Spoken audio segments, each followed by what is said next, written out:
lorsqu'on pense à Haïti, on pense à tout un certain nombre de mots-clés que sont corruption, pauvreté, violence. Et on pense très peu en fait à cette histoire de la dette de l'indépendance qui est totalement inconnue en Occident, tout particulièrement en France. Et on voulait à travers cet article rappeler cette histoire et rappeler que l'histoire d'Haïti, c'est aussi le fait d'être parti sur un pied d'inégalité par rapport à d'autres pays voisins, d'avoir eu cette dette qui était une forme quand même de rançon qui a impacté son développement économique sur le long terme.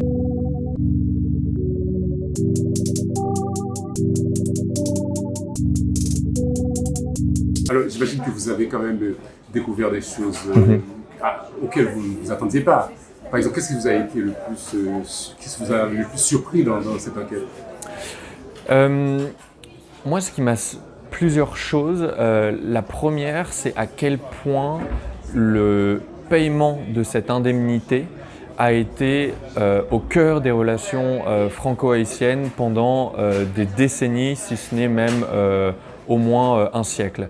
C'est-à-dire que moi, au début, je m'attendais à ce que ce soit une histoire qui commence en 1825 et qui, au bout peut-être de 20 ans, commence un petit peu à s'atténuer. La France a compris que Haïti ne sera plus jamais sa colonie et on arrête. Haïti a du mal à payer et pendant plusieurs années, Haïti n'arrivera pas à payer cette indemnité et que la France tout simplement se dise bon, on met ça de côté, c'est terminé. Et non, en fait, au cours des décennies, même je me souviens d'archives, de lettres qui sont échangées entre le ministère des Affaires français et le consulat français en Haïti, on se rend compte que c'est un point fondamental des relations diplomatiques franco-haïtiennes et le ministère des Affaires étrangères français va dire c'est très simple, Haïti doit nous payer ou on menace de renvoyer des troupes pour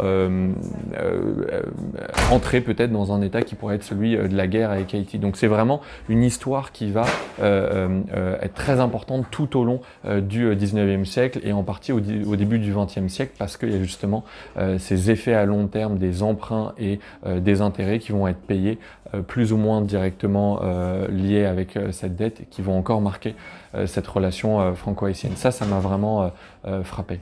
On a l'impression effectivement l'article a fait grand bruit, mais ça n'a débouché sur rien, parce que on en parle beaucoup dans les médias, mais politiquement, ça n'a pas fait bouger les choses d'un iota. Ça n'a pas fait bouger les choses d'un iota, c'est vrai. Je pense qu'il y a plusieurs raisons à cela. Côté haïtien, il y a une situation qui est dramatique d'un point de vue politique et je peux comprendre que c'est peut-être pas le sujet le plus important aujourd'hui. Et donc, de manière peut-être un peu attendue, le gouvernement n'a pas réagi à ça. Il y a une deuxième raison, c'est que ça reste un sujet qui est encore tabou au niveau gouvernemental. La France n'a pas envie d'en parler. Parce qu'on parle potentiellement de réparations très élevées financièrement parlant. Et donc des deux côtés, français et haïtiens, je pense que les gouvernements ont peut-être senti qu'ils n'avaient pas intérêt à remettre ce sujet sur la table. Après, voilà, peut-être que ça peut mener à un débat dans 3, 5, 10 ans. Les articles sont là, je pense qu'on a assez d'outils pour parler de cette histoire et je ne serais pas étonné que ce sujet revienne sur la table dans les années à venir. Est-ce que vous avez, on va dire, interviewé en fait, les responsables politiques français en particulier? Qu'est-ce qu'ils vous ont dit quand même? Est-ce qu'ils sont conscients ou ils sont complètement passifs par rapport à ce sujet? Alors, on a voulu par exemple interviewer François Hollande, qui ancien président de la République française et qui avait justement eu cette phrase lors de l'inauguration du Memorial Act où il disait en 2015 la France a une dette envers Haïti et elle devra s'acquitter de cette dette. Il a refusé de répondre à nos questions, donc on n'a pas pu, je dirais, clarifier ce qu'il voulait dire par là. On a échangé avec le ministère des Affaires étrangères français.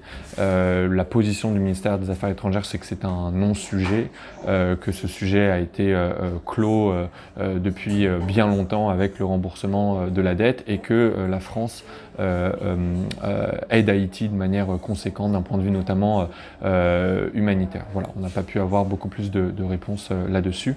Je pense que c'est un sujet qui reste encore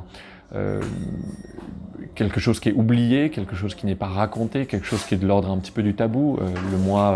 à la fin du mois d'avril dernier, Emmanuel Macron a rendu hommage à Toussaint Louverture au fort de Joux dans un discours peut-être une quinzaine de minutes, mais le mot de dette n'a pas été abordé. Donc c'est tout simplement une histoire qui n'est pas abordée dans le discours politique français lorsqu'il s'agit de parler des relations franco-haïtiennes. Le simple fait que ce soit pas abordé, je pense que ça dit beaucoup de l'oubli et du tabou qu'il y a autour de cette dette. Quand les politiques français disent que, en même temps, moralement, on ne peut pas réparer l'esclavage, c'est quelque chose qui s'entend. Je l'ai entendu tout à l'heure. Est-ce que c'est quelque chose qui s'entend pour vous? En fait, le fait que, c'est fait, l'argent ne peut pas réparer cela.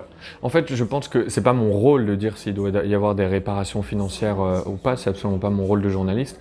En revanche, ce que je constate, c'est qu'effectivement, lorsque le débat veut être posé des réparations, sur le cas d'Haïti et de la dette de l'indépendance, un argument qu'on entend souvent, c'est de dire c'est irréparable parce qu'on parle au fond d'une histoire de l'esclavage et on ne peut pas mettre un chiffre sur les malheurs, les désastres qui ont été commis par l'esclavage.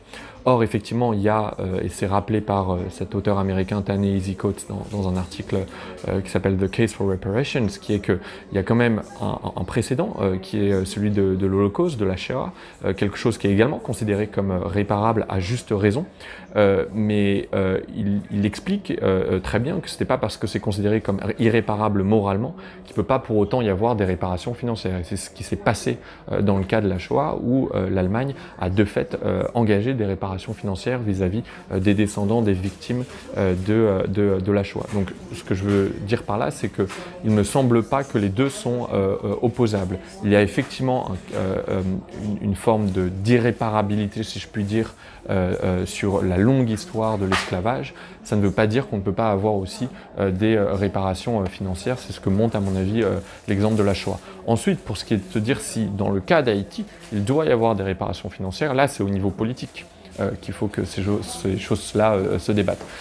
Or, précisément aujourd'hui, elles ne se débattent pas au niveau politique. Donc c'est une étape qui n'est pas encore du tout atteinte. Alors une dernière question. Est-ce que vous avez eu des responsables haïtiens? En fait, qu'est-ce qu'ils vous ont dit quand même par rapport à cette histoire? Est-ce qu'ils s'impliquent encore ou bien comme la France, tout le monde s'en fiche?